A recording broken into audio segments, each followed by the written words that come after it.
ভ্রমণ পিপাসু হিসাবে পাহাড় তথা সমুদ্রের গণ্ডি পেরিয়ে এবার আমরা পা বাড়ালাম মরুপ্রান্ত রাজস্থানে। আর যারা রাজস্থান ঘোরার প্ল্যান করছেন তারা যোধপুর থেকে তাদের ভ্রমণ স্টার্ট করতে পারেন। ভারতবর্ষের প্রায় সব প্রান্ত থেকেই এখানে রেল, সড়ক ও হাওয়া মাধ্যমে যোগাযোগ রয়েছে। এই ভিডিওতে রয়েছে আপনাদের জন্য কোনো রকমের ট্রাভেল এজেন্সি ছাড়াই কীভাবে নিজেরা স্বল্প বাজেটে যোধপুর ঘুরবেন তার কিছু পরামর্শ। তো নমস্কার বন্ধুরা, শুরু করছি আজকের ভিডিও। আজকে আমরা হাজির হয়েছি যোধপুর, রাজস্থানের দ্বিতীয় বৃহত্তম শহর, যা কিনা ব্লু সিটি নামেও খ্যাত। রাঠোর বংশের প্রধান রাও যোধার নামে এই শহরের নামকরণ। তিনি 1459 সালে এই শহরটি স্থাপনা করেন। সারা বছরেই কম বেশি ট্যুরিস্ট এখানে আসে, প্রচুর বিদেশি পর্যটকও এখানে আসে। কিন্তু যোধপুরে প্রচুর গরম পড়ে, বিশেষ করে গ্রীষ্মকালে এখানকার তাপমাত্রা 45 ডিগ্রি থেকে 50 ডিগ্রি ছুঁই। তাই যোধপুর ঘোরার প্রধান সময় হলো শীতকাল, অর্থাৎ অক্টোবর থেকে ফেব্রুয়ারি পর্যন্ত। বন্ধুরা, ভারতবর্ষের প্রায় সব প্রান্ত থেকেই এই যোধপুরে পৌঁছানোর রেল আপনারা সরাসরি পেয়ে যাবেন। যোধপুর পৌঁছে সবার প্রথমে যেটা কাজ সেটা হচ্ছে হোটেল ঠিক করা। রেল স্টেশনের বাইরে প্রচুর বাজেট হোটেল পেয়ে যাবেন। তাছাড়া যোধপুরের ঘণ্টাঘর, যা রেল স্টেশন থেকে 7 থেকে 10 মিনিট দূরত্বে, সেখানেও প্রচুর বাজেট হোটেল পেয়ে যাবেন। এরপর হোটেলের বাইরে থেকেই অনায়াসে ট্যাক্সি অথবা অটো রিজার্ভ করে নিতে পারবেন।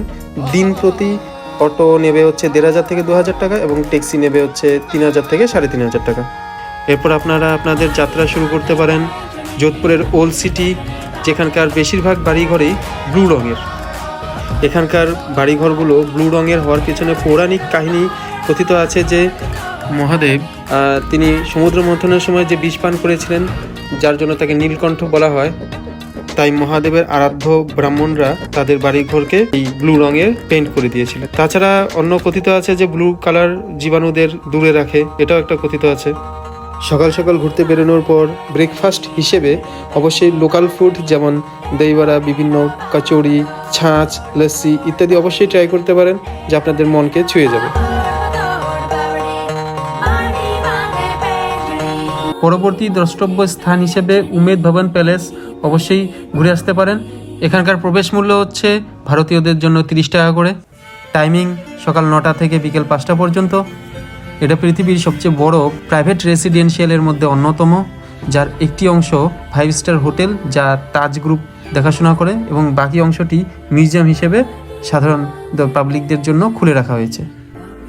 জায়গাটি ভীষণ সুন্দর, পুরোটি ঘুরে দেখতে আপনাদের ঘন্টা দেড়েক তো লাগবেই।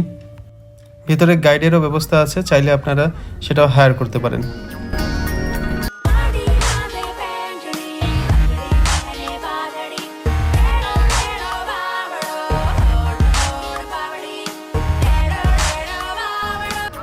এর পরবর্তী গন্তব্যস্থল হতে পারে মেহরানগড় ফোর্ট, যেটা যোধপুরের ভীষণই ফেমাস একটি ফোর্ট। এখান থেকে সমগ্র ব্লু সিটির যে 360 ডিগ্রি প্যানোরামিক ভিউ আপনারা পাবেন, সেটা অবশ্যই আপনাদের মুগ্ধ করবে। এখানকার প্রবেশ মূল্য 200 টাকা জনপ্রতি। এবং এখানে একটি কথা মনে রাখতে হবে, ফোর্টটি যেহেতু খাড়া পাহাড়ে অবস্থিত, তো ভীষণ খাড়া ঢাল না হলেও বয়স্কদের ক্ষেত্রে একটু অসুবিধা হতেই পারে। এখানে কিন্তু লিফটের ব্যবস্থা রয়েছে জনপ্রতি 50 টাকা, যেই লিফটে করে আপনারা ফোর্টের একদম সর্বোচ্চ তলে পৌঁছে যেতে পারেন।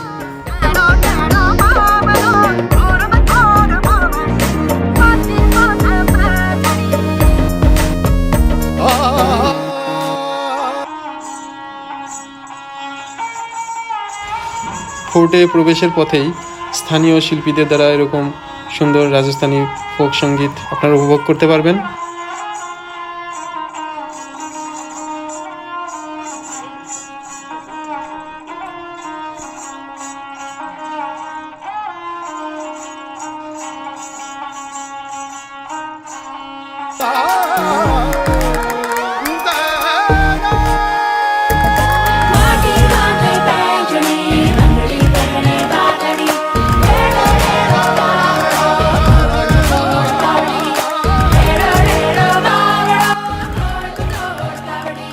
বেলে পাথরের তৈরি এই ফোর্টের সৌন্দর্য আপনাকে মনোমুগ্ধকর হতে বাধ্য করবে। সমতল থেকে এর উচ্চতা 410 ফিট। এই ফোর্টের সৌন্দর্য এতই যে এখানে বেশ কিছু হলিউড এবং বলিউড সিনেমার শুটিংও হয়েছিল। ভেতরে আপনারা বিভিন্ন ধরনের গ্যালারি, মিউজিয়াম ইত্যাদি দেখতে পাবেন, যেটা দেখে আপনারা এই ফোর্টের ইতিহাস সম্পর্কে আরও বিশদে জানতে পারবেন। হ্যাঁ, এখানে অবশ্যই গাইড নেওয়া রেকমেন্ডেড। এই ফোর্ট ভিজিটের টাইমিং হলো সকাল 9টা থেকে বিকেল 5টা পর্যন্ত। টাইমিংগুলো গুরুত্বপূর্ণ এই কারণে, যদি আপনারা কম সময়ে বেশি প্লেস কভার করতে চান তাহলে টাইমিং কিন্তু আপনাদের অবশ্যই মাথায় রাখতে হবে। সমগ্র ফোর্টটি ঘুরে দেখতে আপনাদের 2 থেকে 3 ঘন্টা তো অনায়াসেই লেগে যাবে।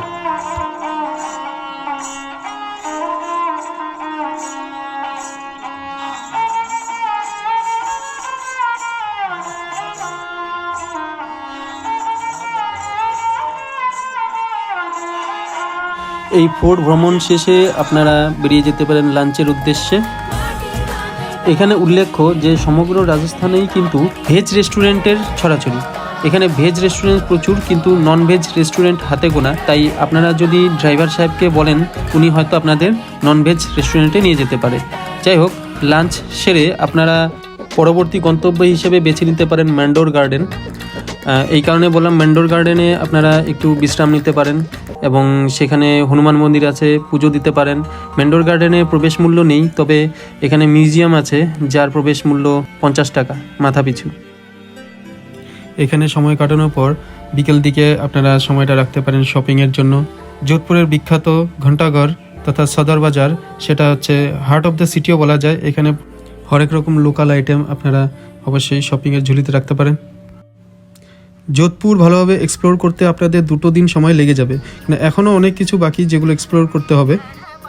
দ্বিতীয় দিনে আপনারা যেই ট্যুরিস্ট প্লেসগুলো ভ্রমণ করতে পারেন তার মধ্যে যশবন্ত থারা, এটা তাজমহল অফ যোধপুরও বলা হয়। যোধপুরকে সিটি অফ লেকও বলা হয়, কারণ এখানে রয়েছে প্রচুর লেক, সেগুলো আপনারা একে একে সময় কাটাতে পারেন। সন্ধ্যের পর এই লেকগুলো হয়ে ওঠে অপরূপ সৌন্দর্যময়। এছাড়া এখানে রয়েছে তুর্জিকার ঝালরা বা বাবরি, এটা আনুমানিক 300 বছর পুরনো। যোধপুর ভ্রমণ শেষ করার পর রাজস্থান ভ্রমণের অংশ হিসেবে আপনাদের পরবর্তী গন্তব্য জয়সলমেরকে বেছে নিতে পারেন। যোধপুর থেকে জয়সলমের পর্যন্ত প্রচুর ট্রেন রয়েছে।